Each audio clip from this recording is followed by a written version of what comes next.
أعوذ بالله من الشيطان الرجيم بسم الله الرحمن الرحيم في الدنيا والآخرة. دې تعلق د ما قبل آیات سره دی. مخکې موږ وویل چې الله پاک ښایي تاسو ته واضح خپل آیاتونه خپلې نښې د دې لپاره چې تاسو غور فکر وکړئ. نو فی الدنیا والآخرة غور فکر د الله پاک په احکاماتو کې د دنیا او آخرت کې وکړئ. د الله پاک په احکاماتو چې عمل کوئ دنیا او آخرت ته ګورئ، په پای کې غور فکر کوئ چې د دنیا څه حیثیت دی، د آخرت څه حیثیت دی، بیا د الله پاک په احکاماتو د هغې متعلق چې دی څه دی عمل کوئ. د دې تعلق د دې مخکې سره دی. ویسألونک عن الیتامى، دې کې الله پاک د یتیمانو مبارک احکامات بیانوي. و داسې چې په ابتدا کې چې دی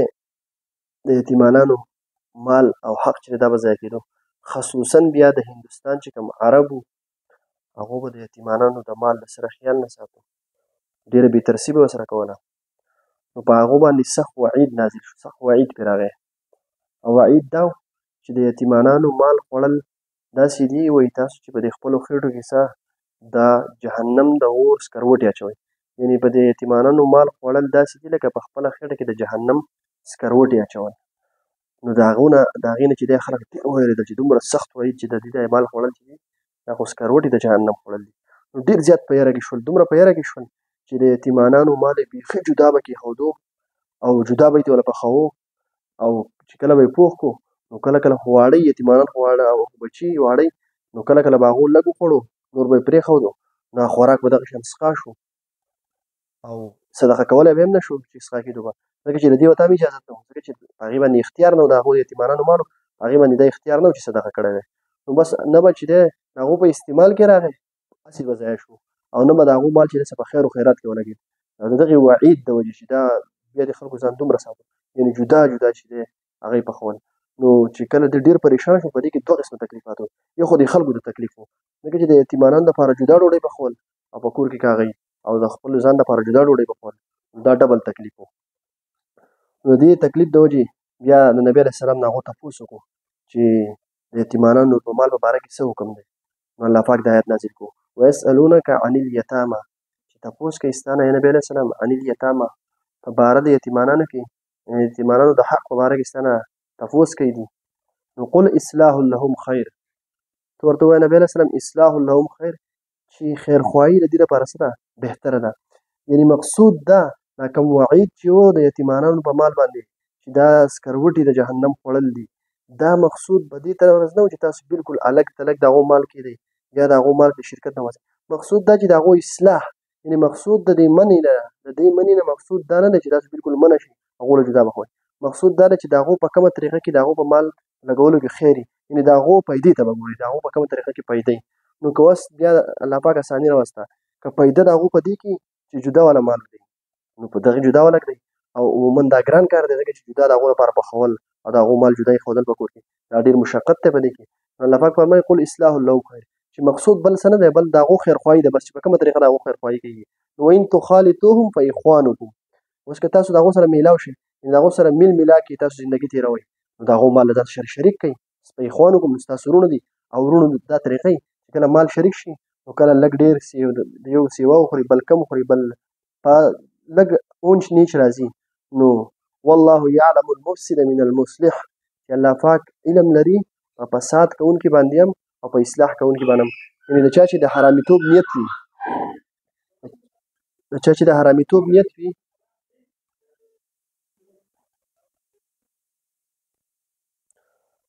والله یعلم المفسد من المصلح، یعنې الله پاک فساد کوونکي هم پېژني، اصلاح کوونکي هم پېژني. اوس د یو سړي تاسو د هغو سره ګډه وډه زندګي تېروئ او د هغو مالونه خپل مالکونو سره شریک کړئ او یو ځای پخوئ یو ځای پخوئ، ظاهره خبره ده چې کله به هغو ته سیوا ځي کله به تاسو سیوا خورئ او مال د هغو پکې تاسو لږ لږ د هغو په مناسبت سره چې څومره د هغو لګي دومره پکې شریک کړئ، نو بیا به پکې هم لږ اونچ نیچ راځي، ځکه چې دا خو انسان کله به د هغو مال سیوا خوړه کېږي. نو الله پاک څه وایي که ستاسو نیت د اصلاح وي، یعنې ستاسو دا مال چې شریک کړی ستاسو پکې دا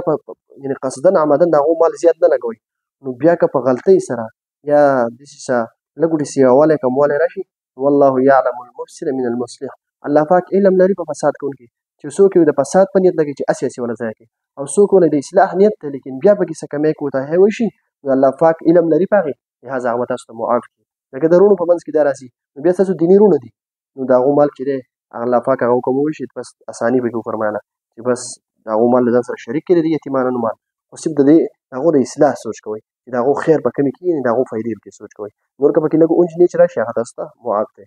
ولو شاء الله لأعنتکم الله پاک فرمایي که چېرې الله پاک غوښتی لأعنتکم نو تاسو یې به مشقت کې اچولي وئ یعنې که الله پاک غوښتی نو د یتیم په باره کې یا داسې احکامات به په تاسو نازل کړي په دې احکاماتو کې به په تاسو مشقت کې غورځېدلي وئ یعنې تاسو به مې بیا هغه احکامات درانه وو تاسو به نشئ ادا کولی د الله پاک د حکمت تقاضا سره ان الله عزیز حکیم بېشکه الله پاک غالب او حکمت والا دی یعنې غالب هم دی که چېرته په تاسو باندې ګران احکامات نازلول غواړي او ګران احکامات ته باندې نازل کړي او د هغې پابند دی وکړي دا هم عزیز الله پاک غالب دی په دې باندې طاقت د الله پاک شته حکیم حکمت والا ذات دی نو الله پاک حکمت د تقاضا ده چې په مشقت کې تاسو نه غورځئ بلکې اسان احکام چې بس تاسو چې دی کوشش خپل کوئ نور که ستاسو نه څه غلطي ملطي د هغو په مال کې وشي نو هغه به تاسو ته صحیح معاف وي ولا تنکحوا المشرکات حتی یؤمنن د دې نه مخکې ته الله پاک د نکاح په باره کې چې هغه د کفارو سره د نکاح په باره کې احکامات بیانوي چې د کفارو سره د مسلمانانو نکاح څنګه ده نو هغې به بیان کوي چې ولا تنکحوا المشرکات چې تاسو نکاح مه کوئ مشرکات د مشرکینو ښځو سره حتی یؤمنن تر دې پورې چې هغه ایمان راوړي د مشرکینو ښځو سره ایمان مشرکینو سره د کفارو د ښځو سره نکاح مه کوئ تر دې پورې چې هغو ایمان راوړي ولامة مؤمنة او البته مؤمنه باندې مؤمنه وینځه مونږ یو یې که نه یو غلامي یو وینځه د هغې په مقابله کې نو مؤمنه وینځه اگر چې ازاده ښځه نه ده غلامه ده لیکن دا بهتر ده خیر دا بهتر ده من مشرکتین د هغې مشرکې ښځې نه اگر چې هغه مشرکه ښځه څه یو خو ازاده ده غلامه د چا نه بل دا چې که ښایسته ده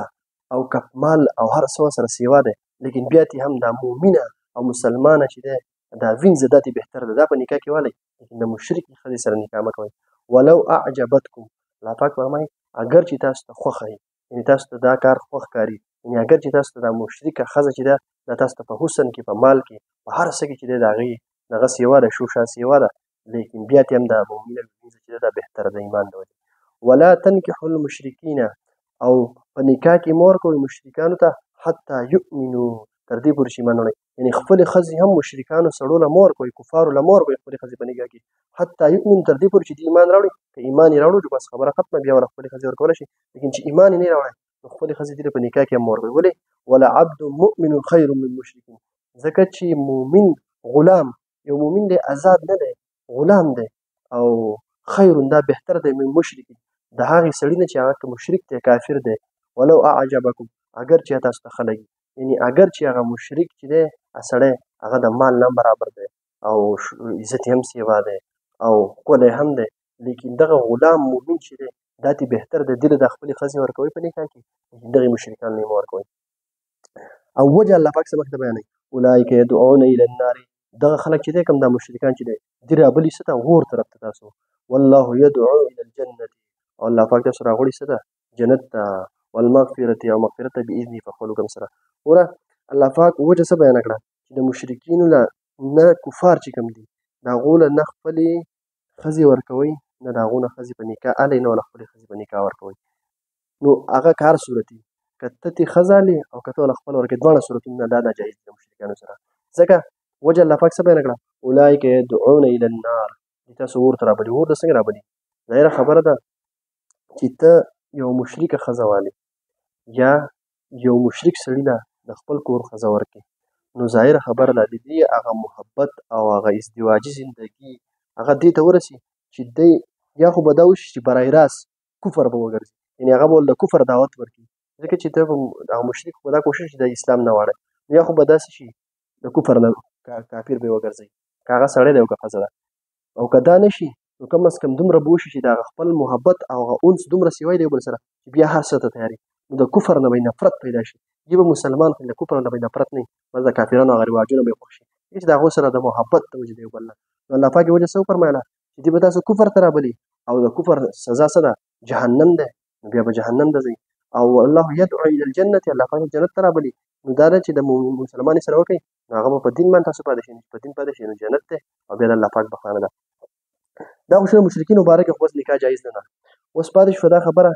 چې آیا د دې کتاب د دې آیات نه چې دی اهل کتاب هم د هغو سره جایز ده او که نه ده. نو د اهل کتابو سره چې دی د هغو سره نکاح جایز ده، یعنې یهود او نصاراو سره. او د هغې 5م آیت سپاره کې الله پاک فرمایي والمحصنات من الذین اوتوا الکتاب من قبلکم، او محصنات یعنې د هغې ښځو نه چې هغه اهل کتاب دي، د اهل کتابو د نکاح اجازت ورکړی شوی دی چې د اهل کتابو د ښځو سره تاسو نکاح کولی شئ.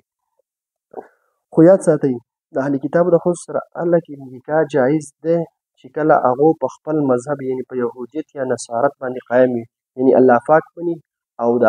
تورات مني، موسی علیه السلام مني، دغه رنګې یا عیسی علیه السلام مني، انجیل مني. که په هغې یقین وي او د هغو عقیدې هم د هغې برابر وي نو بیا صحیح ده. اوس موجوده زمانه کې دغې انګریزان چې دي دې ته وایي دا عیسایان دي،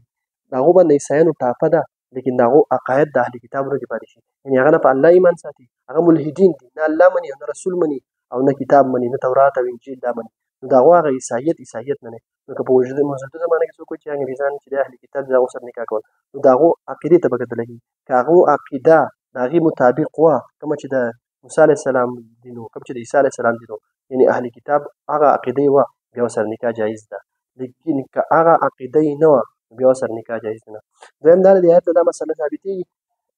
چې یو سړی دی مسلمان دی لیکن هغه دومره عقیده یې دومره خرابه شوې ده، یعنې داسې خبرې یا داسې عقیده یې دومره حد ته رسېدلې ده چې هغه کفر ته رسېدلې ده، نو داسې سړي له هغو خپلو کورونو ښځې ورکول جایز دي. اگر چې ګوره په معاشره کې مسلمان حسابېږي لیکن د هغه عقیده داسې ده چې هغه کفر ته رسېدلې ده، یعنې عقیده یې د کفر ته په ظاهره کې مسلمان دی، نو هغه له هم خپله ښځې دي په نکاح ورکول جایز نه دي. او بیا په اهل کتابو کې یو خبره یاد ساتئ چې په اهل کتابو کې صرف د اهل کتابو د ښځو سره نکاح کولی شي که صحیح اهل کتاب وي. موجوده زمانه کې دنیا کې ډېر کمتر بچي چې هغه به اهل کتاب نه دي پاتې شي، یعنې هغو په هغه تورات او انجیل او موسی علیه السلام عیسی علیه السلام هغه ایمان هم نه دی پاتې شي. نو د اهل کتابو د نکاح جایز الله پاک ولې وګرځوله. یو خو دا ده چې د کفارو سره بلکل جایز نه، هغو هم کفار دي خو د هغو اصل کې د اسلام درې سترې دي، درې بنیادي عقیدې دي. یو دی توحید یعنې الله پاک یووالی منل، دویم رسالت یعنې یو پیغمبر منل، دریم آخرت منل. نو اهل کتاب چې دي نو هغو الله پاک مني. دویم دا رسالت مني، اگر چې نبی علیه السلام به رسالت ایمان نه راوړي لیکن په موسی علیه السلام یا په عیسی علیه السلام باندې څه دي اهل کتاب ایمان لري. دریم دا آخرت هغو مني. اوس پاتې شو دا خبره چې په نبی علیه السلام ایمان نه راوړي نو هغو په دې باندې کافر دي، د هغو ایمان خو معتبر نه دی، لیکن د هغو نقصان دا څه دی د دې په نسبت کم دی، یعنې هغو ډایرکټ دا کفر ته نه رابلي، د هغو هغه د دې هغو په حق کې هغه تخفیف دا راغلی، لیکن بیا هم ناخوښه ده. پکار دا ده چې د اهل کتابو د ښځو سره هم نکاح ونه کړی شي، او بیا یې په دې یو صورت کې جایز دي چې صرف د هغو ښځې اخیستی شي، یعنې هغو له خپلې ښځې نه شي ورکولی. او د هغې وجه دا ده چې د هغو ښځې اخیستی شي نو ښځه چې دا خلقتن او طبعا دا ضعیفه ده، کمزورې ده، او بل خاوند په دې باندې حاکم وي، نو که ته د هغو ښځه والې نو په دې کې دا فایده کېدی شي د مسلمان چې دی خاوند زورور وي د حاکمیت وي نو کېدی شي چې هغه خپل طرف ته راوړی، لیکن هغو له به خپله ښځه نه ورکوي اهل کتابو ته. دا هم د یو طرفه جایز دي، ځکه چې که ته له خپله ښځه ورکړې نو هغه ښځه چې ده دا کمزوري نو بیا به څه هغو غالبې وي، هغو به خپل طرف ته راوغواړي. او بهتره دا ده چې د دې سره اهل کتابو سره نکاح ونه شي، ځکه چې نبي علیه السلام فرمایي چې تاسو نکاح کوئ نو د دیندارې ښځې سره کوئ، د نیکې ښځې سره، ځکه چې یو خو دا چې ستا زندګي به په صحیح طریقه تېره شي، هغه به نیکه نو ته به ورسره خپله ژوند تېره ستا بړه کېږي او تا به نیکو ته الټه رابلي. بل دا ستا د اولاد به بهترین تربیت وشي، نو جایز دي لیکن بهتره نه ده. په دې کې دغه وجه څه بیان شوه چې اولئک یدعون الی النار، چې دا خلک چې دی اور ته رابلي، والله یدعو الی الجنة، او الله پاک تاسو جنت راغواړي، والمغفرة او مغفرت ته باذنه په خپل حکم سره، په خپل وینو او بیانوي آیات خپل آیاتونه للناس خلقو ته لعلهم یتذکرون، په دې لپاره چې دوی څه وکړي غور او فکر وکړي، یعنې غور او فکر د الله پاک په احکاماتو کې وکړي او په غور فکر څه نصیحت دې حاصل کړي، یتذکرون چې نصیحت دې حاصل کړي، او نصیحت څه دی چې ته چې نصیحت حاصل کړي نو ته به څه دی نیک کارونه کوې او د نیک کارونو بدله څه ده بیا جنت دی او مغفرت دی. نو د دې لپاره الله پاک د خپلې نښې او آیاتونه بیانوي چې نصیحت دې حاصل کړي او ته دینداره شې. أعوذ بالله من الشيطان الرجيم بسم الله الرحمن الرحيم في الدنيا والآخرة، په دنیا او د آخرت په باره کې تعلق د مخکې سره چې لعلهم تتفکرون، د دې لپاره چې تاسو غور فکر وکړئ فی الدنیا والآخرة، په دنیا او په آخرت کې. ویسألونک، او دوی تپوس کوي ستانه عن الیتاما، په باره د یتیمانانو کې، قل ورته ووایه نبی علیه السلام اصلاح لهم خیر، خیرخواهي د دې لپاره بهتره ده یا اصلاح لهم د دې لپاره بهتره ده. وان تخالطوهم او که تاسو میلاو شوئ د دې سره یعنی خپل مالونه یې میلاو کړل د دې سره فاخوانکم دې ستاسو وروڼه دي والله یعلم المفسد او الله پاک علم لري په فساد کوونکي باندې من المصلح او علم لري په فساد کوونکي باندې اصلاح کوونکي باندې یا په خیر خواهی کوونکي باندې ولو شاء الله او کچری غوښتي الله پاک لأعنتکم په مشقت کې به تاسو غورځولي وي ان الله بشک الله پاک عزیز غالب دی حکیم حکمت والا دی ولا تنکحوا المشرکات او تاسو نکاح مه کوئ د مشرکینو د ښځو سره یا تاسو نکاح مه کوئ د کفارو ښځو سره حتی یؤمننا تر دې پورې چې هغوی ایمان راوړي ولأمة مؤمنة او مؤمنه وینځه خیر بهتر ده من مشرکة د مشرکې ښځې نه ولو اعجبتکم اگر چې تاسو ته خوښی ولا تنکحوا المشرکین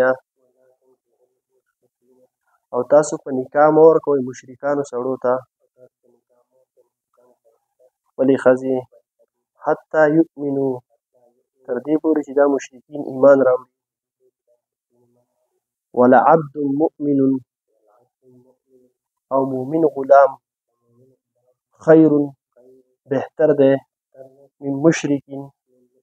د مشرک سړي نه ولو اعجبکم اگر چې تاسو ته خوښ وي اولئک دغه خلق یدعون بلی الى النار اور ته والله او الله پاک یدعو بلی الى الجنة جنت ته والمغفرة او مغفرت ته بإذنه خپل حکم سره خپل اجازت سره ويبين او بیانی آیاته خپل آیاتونه للناس خلق ته لعلهم يتذکرون د دې لپاره چې نصیحت حاصل کړي